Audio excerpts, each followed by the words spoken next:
如果今天我们要在台湾的军武发展史上寻找一个最大的遗憾，你会想到什么？是当年因为正式干预胎死腹中的 IDF 经国号战机的高端隐身大改型号，是迟迟无法从美国手里拿到最先进的 F-35B 垂直起降战机，又或者是海军心心念念却难以实现的神盾级驱逐舰本土化改造。其实这些常规武器的缺失，在真正的终极力量面前都只能算是小打小闹。台湾军武历史上最让人扼腕叹息的遗憾，并不是少了几架飞机、几架军舰，而是在几十年前曾经距离那个掌握着人类生杀大权的终极俱乐部核武器就只差最后一步。在那个冷战即将落幕的疯狂年代，台湾凭借着极其隐秘的布局和惊人的科研毅力，硬生生的在全世界眼皮子底下搭建了一套完整的核武研发体系。那时候的台湾不需要看任何人的脸色，因为他们即将拥有掀翻整个棋盘的底牌。但历史的剧本往往比好莱坞大片还要魔幻，这个耗费了无数顶尖科学家心血的超级工程，并没有毁于敌人的轰炸，也没有败给技术的瓶颈，而是因为一个人的消失，在极短的时间内被连根拔起，灰飞烟灭。今天火力军回到那个惊心动魄的1988年，看看那个台湾军武最疯狂的年代。更重要的是，现在的台湾距离那颗曾经破碎的核弹到底还有多远？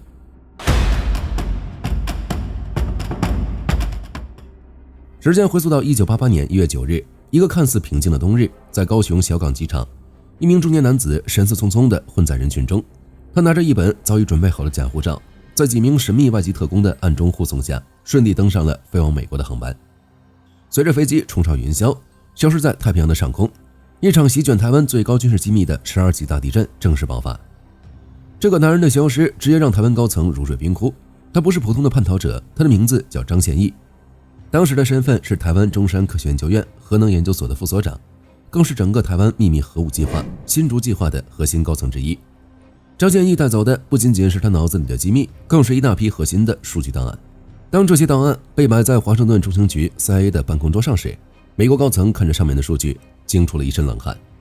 这些数据无可辩驳地向美国证明了一件事：台湾的核武计划根本不是停留在纸面上的研究理论，而是已经打通了最致命的技术闭环。台湾已经掌握了从40兆重水反应堆中提取出武器级钚239的关键技术。如果再晚几个月动手，台湾将很有可能具备核打击能力。几天之后，在台湾高层还处于震惊和慌乱之际，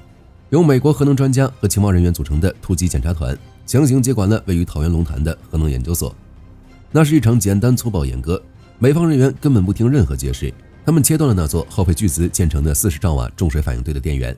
抽干了反应堆里极其珍贵的重水，甚至动用重型机械拆除了6座用于提炼核原料的秘密实验室。最绝的是，为了彻底断绝台湾的念想，美国人直接调来了一辆辆重型混凝土搅拌车，伴随着机器的轰鸣，成吨成吨的速凝水泥被无情地灌入了造价昂贵的热室和后处理设施的地下管道中。那些曾经象征着顶尖科研结晶的精密分离设备被封死在了厚厚的水泥坟墓里。短短几天时间，台湾耗时近20年，投入无数资源建立起来的核武基础设施被破坏得干干净净。张宪义的背叛就像是精准地拔掉了正在倒计时的核弹引信。这段历史至今仍让许多参与过当年计划的台湾老科学家咬牙切齿。但是设备可以被强行拆除，实验室可以被水泥封死，那些存在于图纸上的技术参数，那些深印在科研人员脑海里的物理模型，以及整个社会不断向上攀升的工业制造能力，是任何水泥都封不住的。30多年过去了，当年那一批被没收了资料的科学家或许已经老去，但台湾的工业基础却在半导体和精密加工的浪潮中迎来了指数级的爆炸式增长。如果我们把时间线拉回现在，凭借台湾如今雄踞全球头部的科技产业链，是否还能够跨过那道被封死的门槛？要回答这个问题，我们得先搞明白当年台湾到底距离核武器有多近。在军武圈子里，很多人对当年台湾的核武计划有一个误解，以为只是在实验室里搞了几盆铀矿石，停留在理论计算阶段。但实际上，当时的台湾已经实打实的迈进了核武库的大门。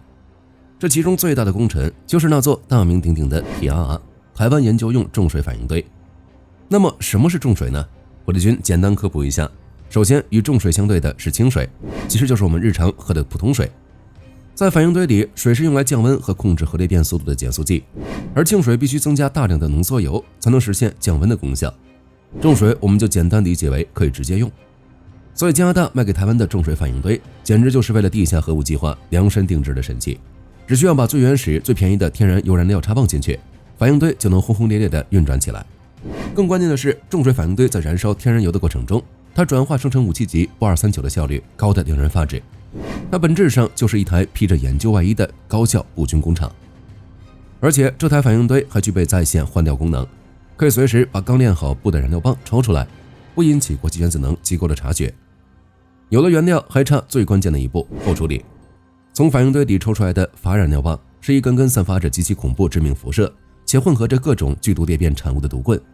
必须用复杂的化学手段把里面那仅占1%左右的铂239高纯度的提取出来。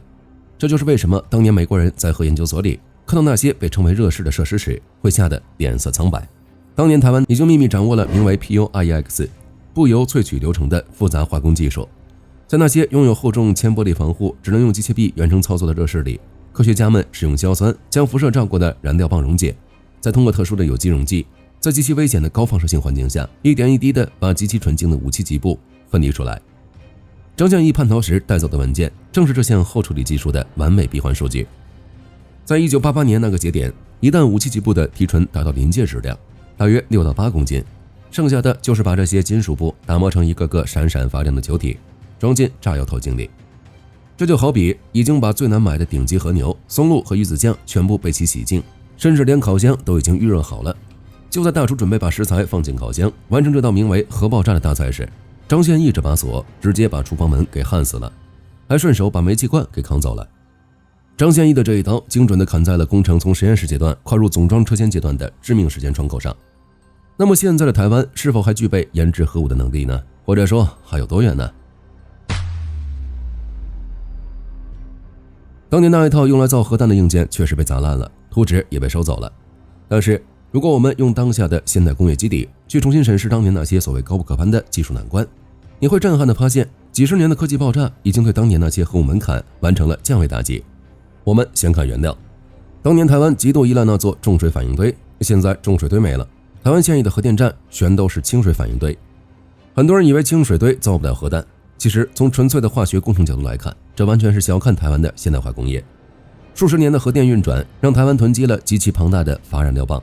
虽然清水堆产生的铂239纯度较低，包含较多的铂240杂质，但在只要不计成本，通过建立更为精密的小型隐蔽同位素分离装置和萃取产线，强行从这堆废料里洗出足够大量的武器级部，在现代精炼化工技术面前早已不存在理论盲区。但这还不是最震撼的，造核弹，尤其是使用铂239的内爆式核弹，历史上最大的死穴是什么？是试爆。大家在电影《奥本海默》里一定看过那场震撼的3位一体核试验。布核弹的原理是把一个空心的布球放在一堆高爆炸药的正中心，通过极度精确引爆炸药，产生一个完美的向内挤压的球形冲击波，把原本不致密的布球瞬间压缩到超高密度，从而突破临界质量，引发核爆炸。要让成百上千个雷管在1%秒内同时起爆，并且爆炸的冲击波必须绝对均匀的挤压核心，不能有一丝一毫的偏差。如果一边压得快，一边压得慢，布球就会像被捏爆的西红柿一样直接喷射出去，核爆炸就会彻底失败。在1980年代，想要验证这个内爆模型到底可不可靠，唯一的办法就是在荒无人烟的沙漠或地底深处进行真实的地下核试验。必须听到那声震天动地的巨响，测到地震波，才能确定你的核弹真的能响。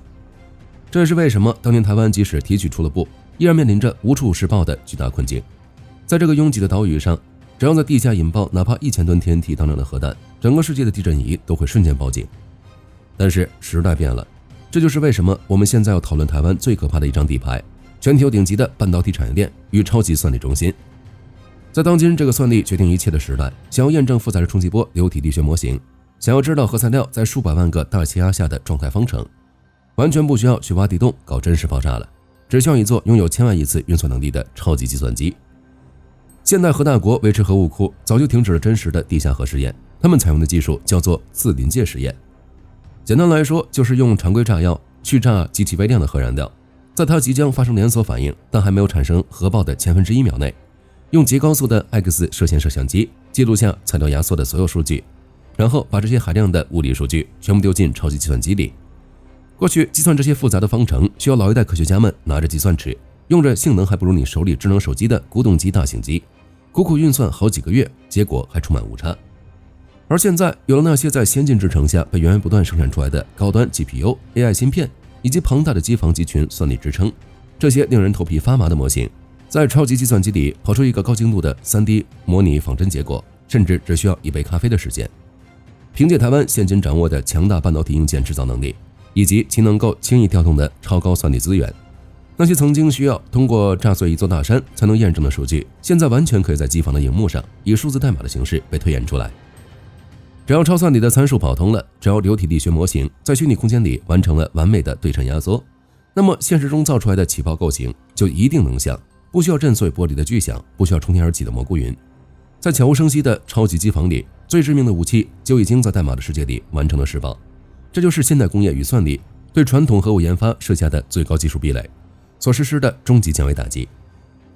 所以台湾目前从科技工业角度讲，依然具备制造核武器的能力。但是假如核武器造出来了，还有一个问题摆在面前，那就是如何投送呢？借用美国的 B2 吗？假如造出来了，怎么把它投送到战场呢？核武器和常规武器最大的不同在于，它本身没有腿也没有翅膀。在1988年张先义叛逃的那个时间节点，即便台湾真的在地下室里搓出了一颗核弹，他们面临的最大尴尬就是有弹无枪。当年的台湾空军手里能用的载具是什么？是老旧的 F-104星式战斗机。这种二代机如果要在机腹下挂载一枚重达数吨的早期核航空炸弹，它的机动性会变得比民航客机还要迟钝。这种投掷方式无异于让飞行员去执行有去无回的自杀式任务，而且大概率在半路上就会被拦截击落。那导弹呢？1980年代初，台湾确实研制出了一款名为清风的地对地弹头导弹，但射程只有可怜的100多公里，精度更是只能用印度来形容，更别提形成什么有效的战略威慑了。可以说在那个年代，投载工具的落后是锁死台湾核威慑力的另一道枷锁。但时间快进到今天，我们再次审视现代台湾的远程打击矩阵时，你会发现情况已经发生了翻天覆地的变化。当年的那条短腿现在不仅长出了坚韧的肌肉，还装上了极其锐利的獠牙。首先我们来看看最具代表性的巡航导弹雄风2E雄升。千万不要被它老旧的名字给骗了，这款导弹在历经数十年的不断魔改和升级后，早就不是当年那个只能打打近海的短手装备了。根据目前公开的军事参数和零星的试射报告推测，最新的雄升巡航导弹其有效射程已经飙升到了1000至1200公里这一恐怖的区间。更可怕的是它的制导系统，现代的雄升导弹早已不再依赖容易被干扰的单一 GPS 信号，而是配备了极其先进的地形匹配制导与数字影像末端导引系统。它能够在超低空贴着海面和山谷的地形起伏，像幽灵一样超低空射行机动。这种飞行弹道对于任何现代陆基防空雷达来说都是极其头疼的存在，因为它能完美利用地球曲率和地形杂波来掩护自己，直到距离目标最后几十公里才突然跃升突防。如果你觉得亚音速的巡航导弹还不够刺激，容易被拦截，那么中山科学研究院压箱底的绝对机密擎天高空超音速巡航导弹绝对能让任何防御系统感到后背发凉。这是一款采用了先进冲压发动机技术的超音速载具，它的设计思路非常暴力，利用固体火箭助推器将其推送到高空稀薄大气层，然后启动冲压发动机，以高达3马赫以上的恐怖速度在几万米的高空中进行超音速巡航。根据公开资料的推演，擎天导弹的射程极有可能突破了1500公里，甚至向着2000公里逼近。在进入末端打击阶段时，它会以极高的俯冲速度砸向目标。这种兼具了弹道导弹的高速突防能力和巡航导弹的机动性的混合体，在现代防空网面前几乎是防不胜防的绝杀工具。拥有了如此强悍的载具，下一个关键问题来了：核弹头能塞得进去吗？这就是我们要讲的现代科技对核武器制造的另一项巨大赋能——弹头小型化。在早期的核武研发中，最难的部分往往不是引发爆炸，而是如何把那个塞满了各种机械式起爆线路的大铁球浓缩成一个可以装进导弹鼻锥里的轻巧弹头。但现代的微电子控制技术、MEMS 微机电系统以及高爆化学材料学的进步，完美解决了这个问题。在精密芯片制造产业链的加持下，过去需要用极其复杂的布线才能实现的100万分之1秒的同步起爆电路，现在完全可以集成在极小的微型控制主板上。过去需要几十公斤传统炸药才能达到的内爆压缩效果，现在使用现代高能塑形炸药，只需1半甚至1/3的体积就能完美实现。在现代精密加工技术的帮助下，台湾完全有能力将一个拥有实战意义的裂变弹头，其整体重量压缩到500公斤至1吨的有效载荷区间内，而这完美的契合了雄风2E和擎天超音速导弹的弹头载荷。这就意味着只需要在隐蔽的山区机动发射车上按下按钮，里面搭载着小型化裂变弹头，射程超过1000公里，能在超低空隐蔽飞行，或在高空超音速突防的精准制导载具，就能在防区外将毁灭性的力量极其精准地送达目标上空。几十年的航天与装备工程积累，已经让台湾具备了核威慑体系中最后一块拼图。那么最关键的问题来了，台湾现在确实具备研发核武的能力，但是为什么迄今为止没有任何动静呢？因为核武器从来不是一件普通武器，它代表的不只是制造能力，一旦选择核路线，意味着需要承担长期的国际压力、经济代价以及庞大的维护成本。更重要的是，现代战争已经进入新的时代，过去想获得战略威胁，最直接的方法是制造核武器，但今天先进半导体、人工智能、无人系统、精确打击能力同样可以改变战争规则。台湾拥有的最大优势并不是某一种超级武器，而是一套世界级的科技和工业体系，是处于前沿科技地位中必不可少的枢纽存在。相较于核武器带来的各种问题，台湾科技产业才是真正意义上的核武器。好了，关于核武器的故事今天就聊到这里。你认为台湾现在有没有秘密进行的核计划呢？我是火力军，我们下期再见。好的，各位观众，今天给大家推荐一款 T 恤，不仅超有态度，还堪称性价比之王。首先，它超级轻，拿在手上轻飘飘，穿上身更是零负担，舒服到让你忘了它的存在。其次，面料具透气，就像会呼吸一样，就算在外面跑一天，也能保持干爽，彻底告别黏腻感。最关键的是，价格真的让我惊掉下巴，仅需很少的钱，你就能拥有这份清爽。质量和舒适度绝对远超这个价位，闭着眼入都不亏，多买几件换着穿也毫无压力。链接已经给你们上了，这种宝藏 T 恤手慢无，赶紧去抢。